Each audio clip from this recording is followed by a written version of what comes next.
పెట్టి కటింగ్ ఇస్తాడాడు షారుఖ్ ఖాన్ లెక్క propose చేస్తాడాడు reply కోసం చెప్పులరగా తిరుగుతాడు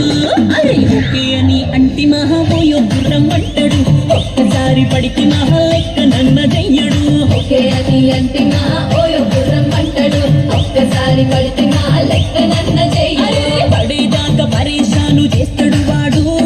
ఓకే అని అంటి మహాబోయో గుర్రం అంటాడు ఒక్కసారి పడికి మా లెక్క నన్న చెయ్యడు